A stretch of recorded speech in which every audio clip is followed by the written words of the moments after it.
रमेश, अमन और सुरेश तीनों भाई शहर से अपने गांव की ओर लौट रहे थे। रात काफी हो चुकी थी। तभी उन्हें नदी किनारे किसी के चिल्लाने की आवाज आती है।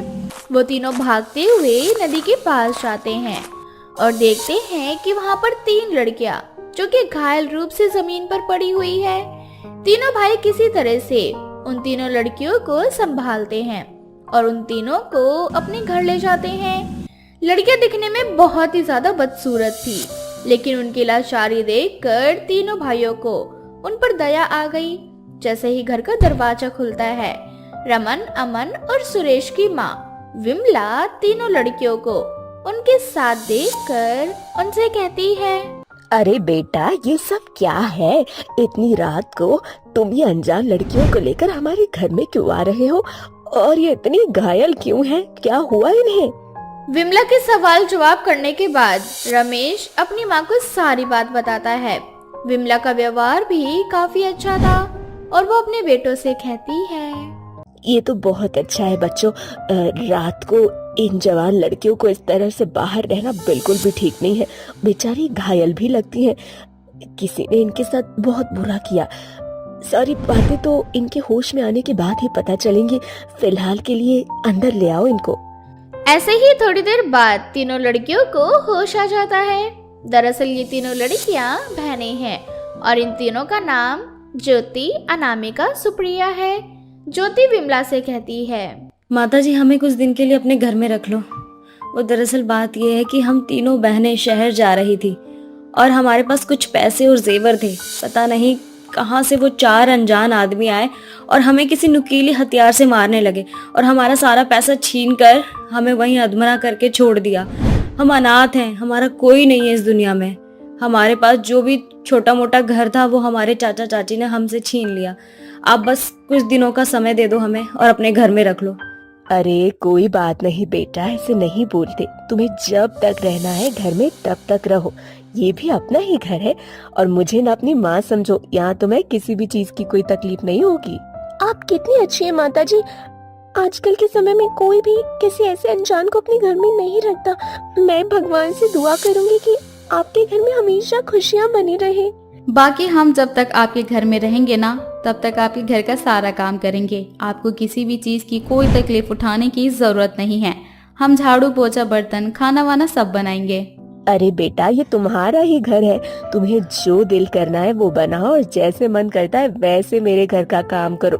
वैसे भी मैं बूढ़ी हो गई हूँ ना, तो मुझे काम करने में थोड़ी सी तकलीफ होती है। अब तुम तीनों अगर मेरे साथ रहने लगोगी तो मेरा हाथ भी बढ़ जाएगा। ऐसे ही विमला तीनों लड़कियों को अपने घर में ही रख लेती है।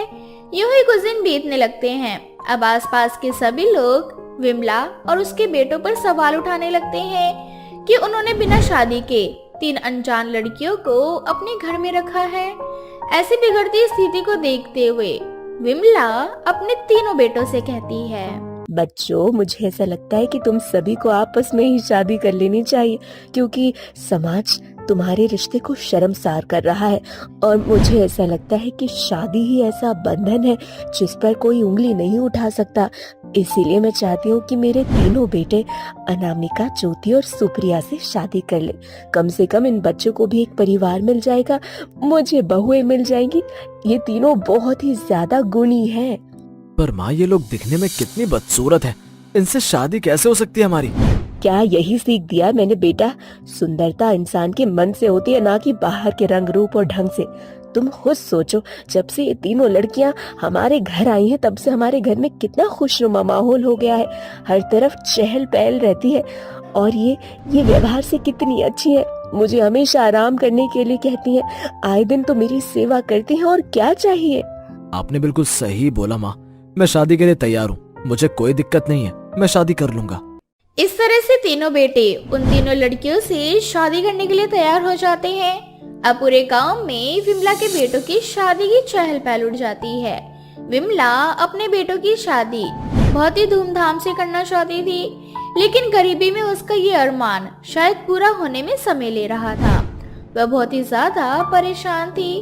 तभी ज्योति वहां आती है और ज्योति कहती है, माँ जी, आप अगर मेरी बात मानो तो हमारी शादी ना किसी मंदिर में कर दो। जब घर की आर्थिक हालत ठीक हो जाएगी उसके बाद हम गांव वालों को दावत दे देंगे। बात तो तेरी बिल्कुल सही है ज्योति। मैं सोचती हूँ इस बारे में, क्योंकि अभी तो पैसे नहीं है घर पर कि मैं अच्छे से तुम सभी की शादी करा पाऊँ। मैं सोच रही थी कि साधारण रूप से ही तुम्हारी शादी करवा दूं, उसके बाद अच्छे से दावत दूंगी सबको। ज्योति के कहने पर विमला अपने बच्चों की शादी साधारण रूप में मंदिर में जाकर करवा देती है। शादी करवाने के कुछ दिन बाद विमला की जिंदगी में जैसे अचानक समय ने काया पलट दिखा दी।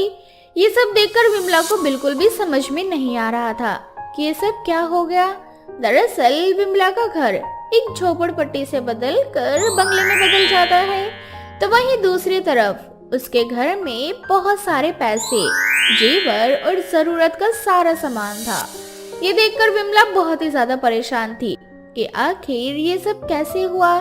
तभी वहाँ ज्योति, अनामिका, सुप्रिया आती है और वो तीनों अपने जल परी वाले अवतार में आ जाती है। ये देखकर विमला बहुत डर जाती है। माँ जी, आप ना घबराओ नहीं, हम आपको पूरी सच्चाई बताते हैं। माँ जी, दीदी ना बिल्कुल सही बोल रही है। दरअसल बात यह है कि बहुत समय पहले हम भी बहुत ज्यादा सुंदर हुआ करते थे और कहीं ना कहीं हमें अपनी सुंदरता पर बड़ा घमंड था। इसीलिए एक बार जंगल में एक ऋषि मुनि जा रहे थे, वो दिखने में बहुत ही ज्यादा बदसूरत थे। इसीलिए हम तीनों बहनों ने उनका मजाक बनाना शुरू कर दिया और ये देखकर ऋषि मुनि ना नाराज हो गए और उन्होंने हमें श्राप दे दिया और हम तीनों को जलपरी बना दिया। अब साधारण इंसान से हम जलपरी बन चुके थे। जलपरी बनने के बाद हम सांस लेने में हमें तकलीफ हो रही थी और पानी में रहने पर हमें बहुत ज्यादा डर लग रहा था। जीवन जीना जैसे कि दो बार हो चुका था। तब हमने ऋषि मुनि से माफी मांगी। तब जाकर ऋषि मुनि ने हमें एक श्राप मुक्ति का उपाय बताया। उन्होंने कहा कि जब कोई भी इंसान हमें बिना किसी स्वार्थ के अपनाएगा, उस दिन हम जलपरी से एक साधारण लड़की के रूप में आ जाएंगे और कहीं ना कहीं आप लोगों की वजह से ही हम अब ठीक हो चुके हैं। आप लोगों ने बिना किसी स्वार्थ के हमें इस घर में रखा और आपने अपने बेटों से हमारी शादी करवाई। अब हम जलपरी के श्राप से मुक्त हो गए हैं, एक साधारण लड़की में बदल चुके हैं। अब हम तीनों आपकी साधारण बहू हैं। और माँ जी, आप ना हमें माफ करना। इस श्राप मुक्ति के लिए हमने आपसे झूठ बोला और झूठ का सहारा लेकर हम इस घर में आए। इस तरह से विमला इस सच्चाई के साथ अपनी तीनों बहुओं को स्वीकार कर लेती है और अपने जीवन में हंसी खुशी आगे बढ़ती है। अमन बहुत ही स्मार्ट और पढ़ा लिखा लड़का था। वो चाहता था कि उसकी शादी उसी की तरह किसी पढ़ी लिखी और सुंदर लड़की से हो, जो कि उसी की तरह गोरी हो। पर ये क्या, अभी तक अमन शादी करने को भी तैयार नहीं हुआ था कि उसकी बहन कमलेश उसके लिए उमा नाम की एक लड़की का रिश्ता लेकर घर आती है। माँ, मेरी नजर में अमन के लिए एक बहुत अच्छी लड़की है। वो अमन की तरह ही काफी पढ़ी लिखी और समझदार है और उसके माँ बाप भी काफी अमीर है। अगर हमारे अमन का रिश्ता उस लड़की से हो गया तो समझो अपने अमन की तो निकल पड़ेगी। अरे उमा बेटा, मैं तेरे लिए तेरे उस निकम्मे भाई की शादी तो करवा दूं, लेकिन उसे कोई लड़की पसंद ही नहीं आती। उसे तो दूध जैसी गोरी लड़की चाहिए जो उसकी तरह सुंदर हो। अब तू ही बता भला, इतनी सुंदर लड़की मैं उसके लिए कहाँ से लेकर आऊं? मुझे तो अपने घर के लिए एक संस्कारी बहू चाहिए जो मुझे, मेरे घर को, मेरे बच्चों को अच्छे से संभाल सके। माँ, तभी तो कह रही हूँ अमन की शादी रूपल से करवा दो। वो बहुत पढ़ी लिखी और समझदार लड़की है। और रही अमन की बात, तो अमन से मैं बात कर लूंगी, वो मेरी बात कभी नहीं टालता। उमा अपनी माँ से अमन की शादी की बात कर ही रही होती है कि तभी वहाँ अमन आ जाता है और अपनी शादी के बाद सुनकर अपनी बहन से कहता है, क्या दीदी तुम फिर से आ गई घर पर मेरी शादी की बात करने के लिए? मैंने तुम्हें कितनी बार समझाया ना कि मुझे अभी शादी नहीं करनी है। जब मुझे शादी करनी होगी मैं बता दूंगा। देख लिया तूने कैसे शादी के नाम पर इसके मुंह पर 12 बज गए। अब तू ही बता, तू ही समझा इसे कि मेरी उम्र हो चुकी है, अब इस घर में मुझे अब बहू चाहिए। अपनी माँ के कहने पर अब उमा अपने भाई से बात करती है। उमा के काफी समझाने पर अमन मान जाता है और बहुत जल्द उमा अपनी माँ और भाई के साथ रूपल को देखने के लिए उसके घर जाती है।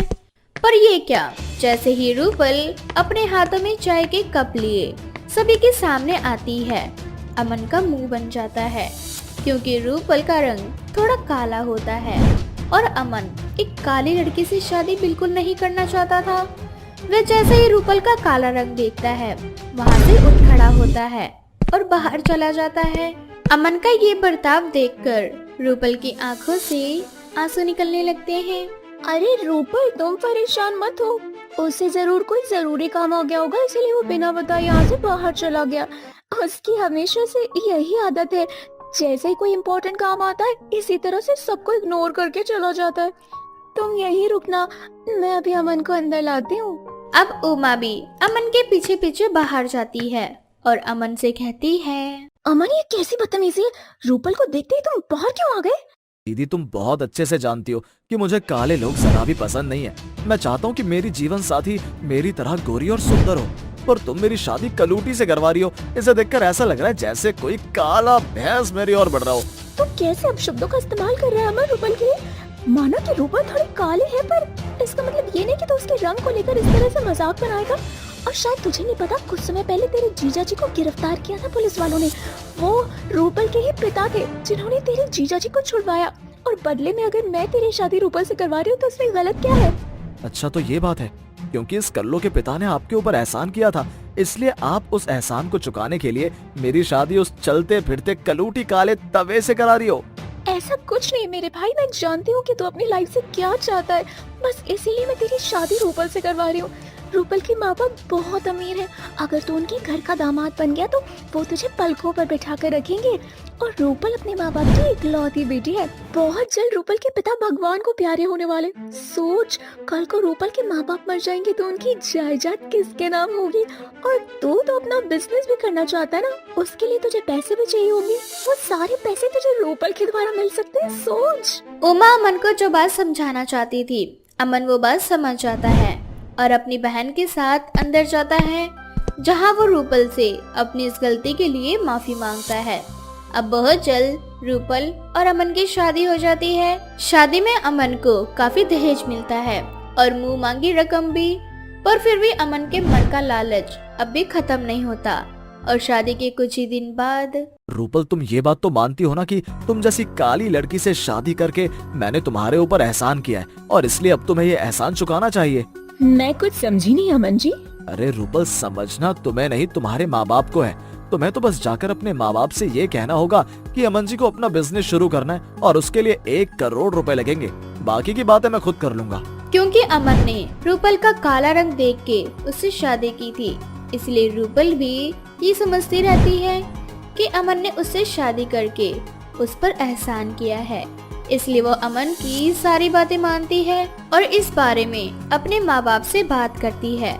पर रूपल के पिता अमन की और मदद करने से मना कर देते हैं और जब अमन को पता चलता है कि रूपल की माता ने उसे 10 लाख रुपए देने से मना कर दिए हैं, तो वो अपने गुस्से पर काबू नहीं रख पाता और रूपल के ऊपर हाथ उठाते हुए उसे कहता है, तुझसे शादी करने के बाद मुझे कुछ नहीं मिला। मैंने सोचा था कि तुझसे शादी करने के बाद तेरे माँ बाप की धन दौलत और बिजनेस सब कुछ मेरा होगा, पर उन लोगों ने तुझे मेरे पल्ले बांध दिया और मुझे दूध में पड़ी मक्खी की तरह फेंक दिया, इसलिए अब मैं तुझे जरा भी नहीं झेलूंगा। चल निकल जा मेरी जिंदगी से। अमन ने कभी भी रूपल की कदर नहीं करी थी और जब उसे रूपल के माँ बाप से कुछ नहीं मिल पाता तो रूपल को घर से धक्के मारकर निकाल देता है।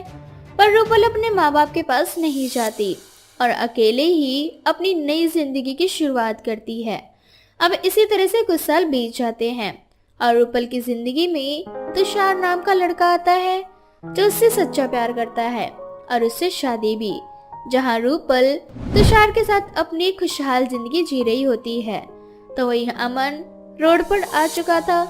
ऐसे ही एक रोज रूपल अपने दूसरे पति तुषार के साथ कहीं जा रही होती है, तभी उनकी गाड़ी के सामने अमन आता है और अमन को देख रूपल कहती है, अमन आप यहाँ और इस हालत में? आपकी ये हालत कैसे हुई? रूपल, मुझे माफ कर दो। तुम मेरे घर की लक्ष्मी थी और मैंने अपने घर की लक्ष्मी को ही कुपक्षणी कह के धक्के मार कर घर से निकाल दिया। तुम्हारे जाने के बाद मेरी जिंदगी में दुखों का पहाड़ टूट गया, मेरी माँ खत्म हो गई, मैं बर्बाद हो गया। मुझे माफ कर दो और फिर से अपना लो। मैं आपकी मदद कर सकती हूँ पर आपकी जिंदगी में दोबारा नहीं आ सकती।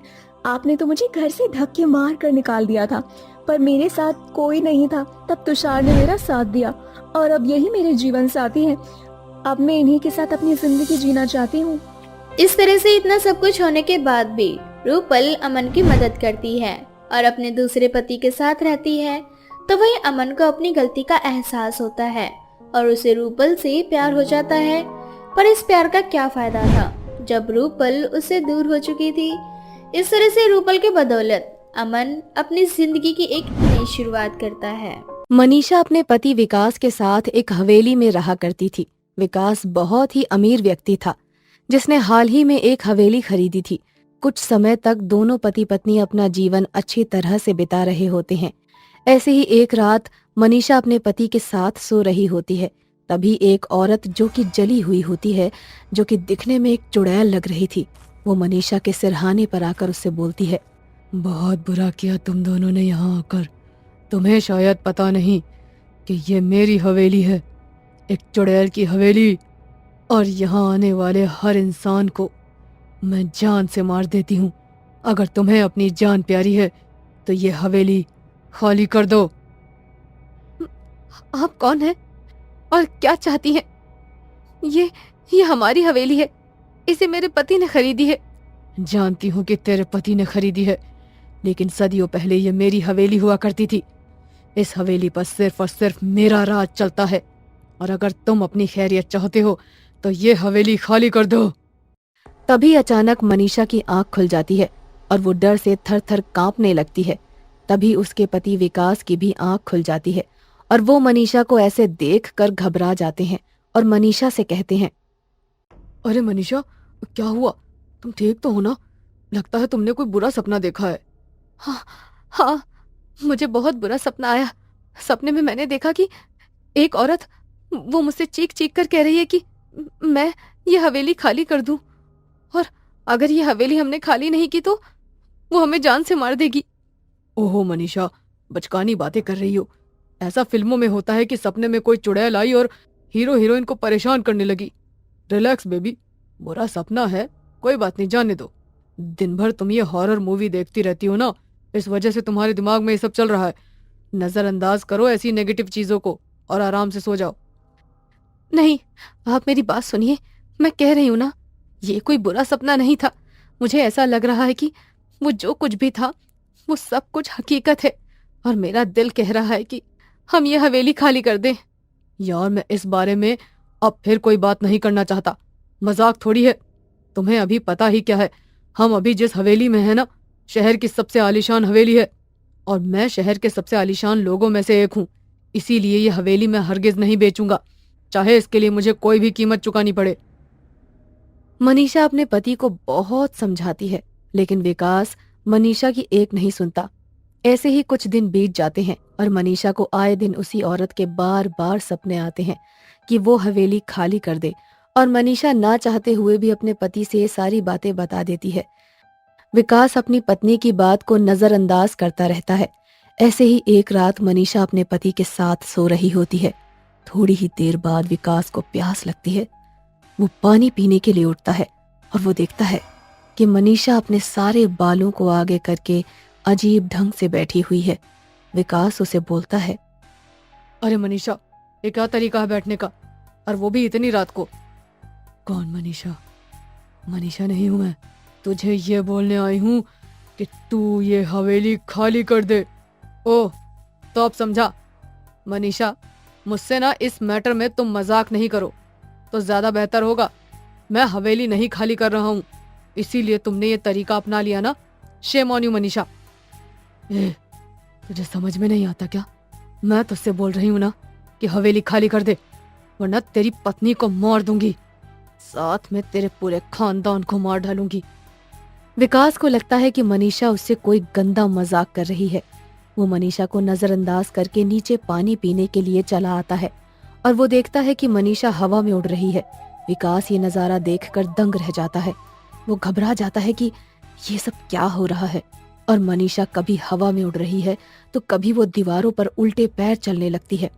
विकास को मनीषा की सारी बातें याद आ जाती हैं और वो समझ जाता है कि मनीषा जो भी कुछ कह रही थी वो सब कुछ सच था।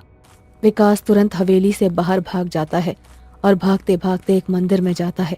मंदिर में एक पुजारी जी बैठे होते हैं। वो उस पुजारी को अपनी सारी बात बता देता है। तभी पुजारी जी उससे कहते हैं, बेटा वो हवेली एक चुड़ैल की हवेली है और तुमने सबसे बड़ी गलती करी है। ये तुमने उसकी हवेली खरीद ली है और दूसरी गलती तुमने ये की है कि तुम अपनी पत्नी की बात को नजरअंदाज कर रहे थे। पुजारी जी, मुझे इस संकट से बाहर निकालो। ऐसे तो ये चुड़ैल किसी को भी नुकसान पहुंचा सकती है। ठीक है, इसका एक ही तोड़ है। मुझे किसी तरीके से 11 पंडितों का जुगाड़ करना होगा, वो भी रातों रात, और उस हवेली में एक बड़ा सा हवन करवाना होगा। हवन की पवित्रता से वो नकारात्मक चुड़ैल वहां से हमेशा हमेशा के लिए चली जाएगी। पुजारी जी फोन करके अपने 11 पंडितों को बुला लेते हैं और विकास के साथ हवेली में जाते हैं।